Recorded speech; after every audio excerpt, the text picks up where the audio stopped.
Oui, c'est qui? مدام علي. Oui, مدام oui, Ali. Oui, أنا ماني في البيت مدام. النت عندنا في البيت صار 3 أيام رايح. ça va. أنا عم بجد Ça وما va. معي كتب ولا شيء. D'accord, ça va, Ali. Suis-moi sur l'écran. Tu vois mon écran? Oui. Oui, Bien. madame. Aujourd'hui, nous allons expliquer cette leçon de grammaire, les procédés de reprise. Que dire les procédés de reprise? L'objectif dans cette leçon, c'est de tout d'abord définir c'est quoi les procédés de reprise, de reconnaître les deux types de reprise, reprise nominale et reprise pronominale. D'accord? Oui. Bien.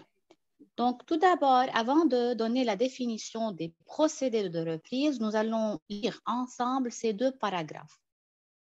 Le premier paragraphe, le lion s'approche de la gazelle. Le lion attend le mouvement de la gazelle. Après un certain temps, le lion s'élance vers la gazelle. Enfin, le lion attaque la gazelle sans pitié. Que remarquez-vous? Que remarquez-vous, mes élèves? Regardez combien de fois le mot lion est répété. Lion, lion, lion, lion, 4 fois, n'est-ce pas? Oui. Oui. Oui. Et le mot gazelle aussi. Le mot gazelle. Gazelle, gazelle, gazelle, gazelle. Donc en français, 4 fois. 4 fois aussi. Donc en français, c'est très faible de répéter le même nom plusieurs fois. Donc pour cela, pour éviter la répétition, il faut utiliser des procédés comme des procédés nominaux et des procédés pronominaux. Exemple, regardez ce deuxième paragraphe. Le lion s'approche de la gazelle. Il attend le mouvement de sa proie. Après un certain temps, ce lion s'élance vers la pauvre bête. Enfin, le roi de la forêt l'attaque sans pitié. Qu'est-ce qu'on remarque? À la place de deuxième lion ici, on a mis quoi? On a remplacé le lion par le pronom il. N'est-ce pas? Oui. Oui. Ensuite, on a remplacé la gazelle par sa proie. On a remplacé le lion par ce lion. On a remplacé la gazelle par la pauvre bête. On a remplacé enfin le lion par le roi de la forêt. Et ensuite, enfin, on a remplacé la gazelle par L', le roi de la forêt l'attaque, c'est-à-dire attaque la gazelle. Donc, on remarque que dans le deuxième paragraphe, le nom lion est repris par le pronom il, par le nom. Le même nom, on a gardé le même nom, mais on a changé le déterminant et on a aussi repris le mot lion par le roi de la forêt, alors que le nom gazelle est repris par proie, pauvre bête et L'. Donc, ces procédés employés pour éviter les répétitions sont dits des procédés de reprise. Il y a deux types de procédés de reprise. Il y a les reprises nominales et les reprises pronominales. Comme leur nom l'indique, reprise nominale, c'est-à-dire je remplace un nom par un autre nom. D'accord? Donc, je remplace par exemple gazelle par proie, par bête. Donc, je remplace un nom par un autre nom. Le procédé de reprise est dit reprise nominale. On peut aussi reprendre un nom par un pronom. On a remplacé le lion par il. Donc, le procédé est dit reprise pronominale à l'aide d'un nom pronominal. Donc, il y a deux types de reprises, reprise nominale et reprise pronominale. Donc, les reprises nominales sont dites aussi les substituts lexicaux. à l'aide d'un nom, on l'appelle aussi substituts lexicaux. Les reprises pronominales sont appelées aussi substituts grammaticaux.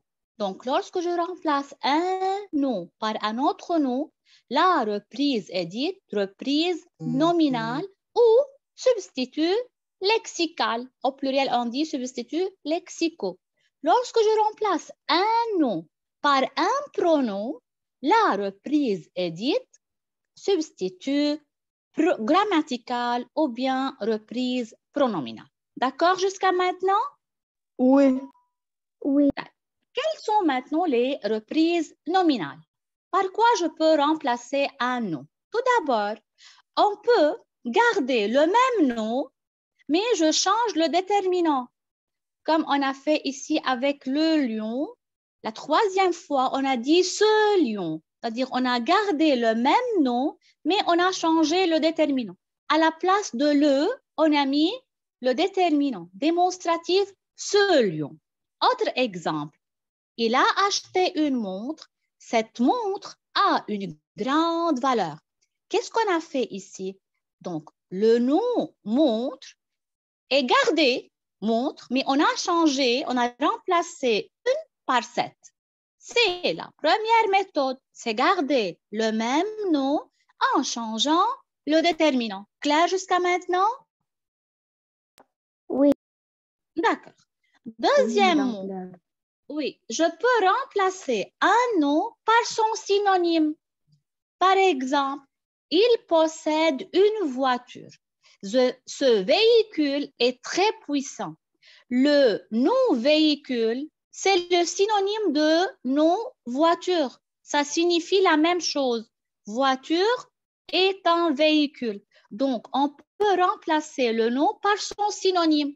Par exemple, au lieu de dire Jade joue avec son camarade, je peux dire aussi, au lieu de dire son camarade, je peux dire son copain. Donc, copain, camarade, ami sont des synonymes. On peut remplacer un nom par son synonyme. Aussi, on peut remplacer un nom par un terme générique. Mais qu'est-ce qu'un terme générique? C'est un terme qui regroupe plusieurs termes spécifiques. C'est-à-dire, lorsque je dis fruit, donc c'est un nom générique, car le nom générique désigne plusieurs fruits. Les cerises sont des fruits, les bananes, les pommes, les oranges. Donc, les oranges, les pommes, les cerises, les fraises sont des termes génériques qu'on peut les regrouper sous un terme générique, fruit. D'accord? C'est clair maintenant la différence entre terme générique et terme spécifique? Oui. Exemple. مدام Oui. Oui, Rim. فهمت عليك Le terme générique et terme spécifique? Oui. D'accord. Lorsque je dis, par exemple, il y a Rim, les mammifères. Les mammifères. Il y a plusieurs animaux qui peuvent être considérés comme mammifères. Par exemple, le chat est un mammifère. Le mouton est un mammifère. Le chien est un mammifère. Donc, le chien, les moutons, les chats, les souris sont tous des mammifères. Donc, le mot mammifère regroupe plusieurs termes spécifiques. Le mot mammifère est un terme générique. Le mot fruit regroupe plusieurs termes spécifiques. Cerise est un fruit. Fraise est un fruit. Banane est un fruit. Donc, fruit est un terme générique et banane, cerise, fraise sont des termes spécifiques. Je peux remplacer un nom par un terme générique. Regardez l'exemple ici. Il étudie la vie des tigres. Ces mammifères le fascinent. Au lieu de dire « il étudie la vie des tigres », les tigres le fascinent, j'ai remplacé tigre par un terme générique mammifère, puisque le tigre est un mammifère. D'accord? C'est clair? Oui. D'accord. Rim, tu as compris maintenant la différence entre termes génériques et termes spécifiques? Oui. D'accord. La dernière méthode, c'est utiliser ce qu'on appelle une périphrase. Mais qu'est-ce qu'une périphrase? C'est un ensemble des mots qui désignent un seul mot. Par exemple, lorsqu'on a dit le lion, c'est le roi de la forêt. Le roi de la forêt, c'est un ensemble des mots qui désignent le lion. D'accord? Donc, on peut remplacer un nom par un ensemble de mots qu'on appelle périphrase. Voyons voir l'exemple. Il vit au Liban. Le pays des cèdres est son pays natal. Donc, on a remplacé le Liban par le pays des cèdres. Vous savez, c'est quoi le pays des cèdres, n'est-ce pas? Oui. Donc, le Liban, c'est le pays des cèdres. Donc, on a remplacé le nom Liban par la périphrase, le pays des cèdres. Donc, il y a 4 façons qu'on peut utiliser pour remplacer un nom. Donc, tout d'abord, je peux garder le même nom et je change le déterminant. Ensuite, je peux remplacer le nom par son synonyme ou bien par un terme générique ou bien par une périphrase. D'accord? Oui. D'accord. Oui, Donc, madame. 4 façons pour reprendre un mot avec des reprises nominales. Maintenant, les reprises grammaticales ou bien les substituts grammaticaux ou bien les reprises pronominales, c'est-à-dire à l'aide des pronoms. Il faut savoir qu'on peut reprendre un nom par des différents pronoms, c'est-à-dire par ou bien des pronoms personnels, ou bien des pronoms indéfinis, ou bien des pronoms démonstratifs ou possessifs. Voyons voir des exemples. Les arbres le long de cette route sont malades.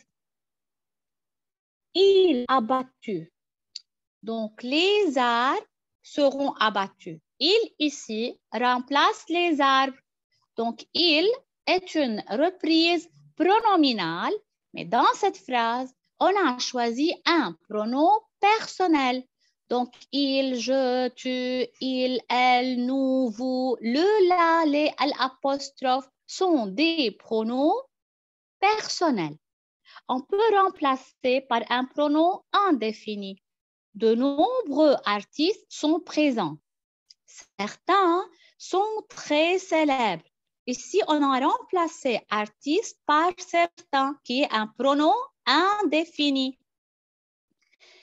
Donc, regardez ici. Ce plat contient plusieurs ingrédients. Ceux-ci sont pleins de valeurs nutritives. Donc, ceux-ci, les ingrédients, sont pleins de valeurs nutritives. On a remplacé ingrédient par un pronom démonstratif. Je peux remplacer par un pronom possessif aussi. Il travaille pour aider ses parents. Il aime rendre service aux siens. C'est-à-dire, il aime rendre service à ses parents. On a remplacé à ses parents par aux siens, qui est un pronom possessif. Donc, en résumé, les procédés de reprise sont divisés en 2 types. Il y a 2 types de procédés de reprise. Les reprises nominales, comment on les appelle aussi? Comment on les appelle, les reprises nominales? Substituts lexicaux. Là, substituts lexicaux. D'accord? Il y a aussi les reprises pronominales qu'on appelle les substituts grammaticaux. D'accord? Donc, je répète, reprise nominale ou substituts lexicaux. Reprise pronominale ou substituts grammaticaux. Très bien. Donc, les substituts, les reprises nominales, on a dit qu'il y a 4 façons. Ou bien je change le déterminant et je garde le nom, ou bien j'utilise le synonyme, ou bien un terme générique ou bien une périphrase. Et pour les reprises pronominaux, j'utilise différents pronoms. Pronoms personnels, pronoms démonstratifs, pronoms possessifs, pronoms indéfinis, etc. Clair? Oui. C'est clair? Donc, regardez maintenant, nous allons travailler cette application. Relevez les éléments qui reprennent les groupes des mots en gras et précisez de quel type de reprise il s'agit. Il fait pousser des tomates et des salades. Il est très fier des légumes de son jardin. Donc, par quel mot on a repris le groupe des tomates et des salades? Par quel nom? Des légumes. Très bien, par des légumes. Donc, des légumes ici reprend le groupe des tomates et des salades. Il s'agit, allez, d'une reprise nominale ou bien pronominale? Reprise nominale. Très bien, puisque à l'aide d'un nom. C'est une reprise nominale. Comment on l'appelle aussi? Lexico. Substance. Très bien. Substitut lexical. Substitut lexical. Là, tu peux préciser de quelle reprise nominale s'agit-il? Légumes. C'est un terme. مدام بس فيك تذكرين شو اسمه عليك الترم شيء والترم شيء تاني شو اسمه؟ Exactement. Il y a, on garde le nom et je change de déterminant, ce n'est pas le cas. Je mets un synonyme, ce n'est pas le cas. Un terme générique, oui, puisque les tomates et les salades sont des légumes, n'est-ce pas? Donc, légumes est un terme générique et il y a la périphrase. Oui. D'accord, Ali? Donc, dans ce cas, il s'agit de quoi, Ali? D'un terme générique. Puisque les tomates, les carottes, les concombres, les courgettes, les salades sont tous des légumes. Donc, ce sont des termes spécifiques alors que légumes est un terme générique. D'accord? Oui. Deuxième phrase. Il possède depuis quelques jours un vélo. Ce vélo est très bien équipé. Ce vélo. Ce vélo, oui. C'est un substitut lexical ou bien un substitut grammatical? Grammatical. Car il y a un pronom. Mais non, il n'y a pas de pronom. On a gardé le même nom, on a changé le déterminant. C'est un substitut lexical. On a gardé le même nom. Donc, on a remplacé vélo.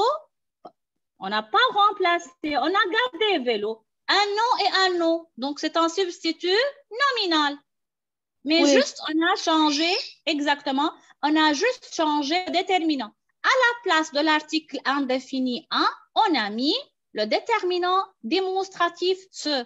Donc, c'est un substitut lexical. D'accord? Oui. D'accord. La troisième phrase. Qui peut, avant de passer à la troisième phrase, qui peut remplacer le nom vélo par un substitut lexical autre que ce vélo? Cette vélo? Non, on peut pas remplacer ce par cette, puisque vélo est un nom masculin et doit être déterminé par un déterminant masculin. Mais on peut remplacer vélo par un synonyme. Cette bicyclette, par exemple. Pas la vélo, ya Ali. Ali, vélo, c'est un nom masculin. On peut remplacer bicyclette par... Non, on peut remplacer bicyclo par bicyclette. Oui. Par un synonyme. D'accord? Oui. Regarde. La phrase 4 maintenant. Les feuilles ont jauni. Elles vont bientôt tomber. Ça va. Je travaille 4 puisque j'ai travaillé... Oui. J'ai travaillé des substituts lexicaux. Maintenant, je passe aux substituts grammaticaux. Les feuilles ont jauni. Elles vont bientôt tomber. Elles, pronom. Elles. pronom. Donc, le substitut dans ce cas est un substitut grammatical ou bien reprise pronominale. C'est clair? Oui. C'est tout. Est-ce qu'il y a des questions? Non. Non. Non. Les autres? Tout est clair? Oui, madame. D'accord. Yalla. Merci beaucoup. Je m'arrête ici et à bientôt. À bientôt, madame. Bien. À Au bientôt. revoir. Au revoir. Au revoir.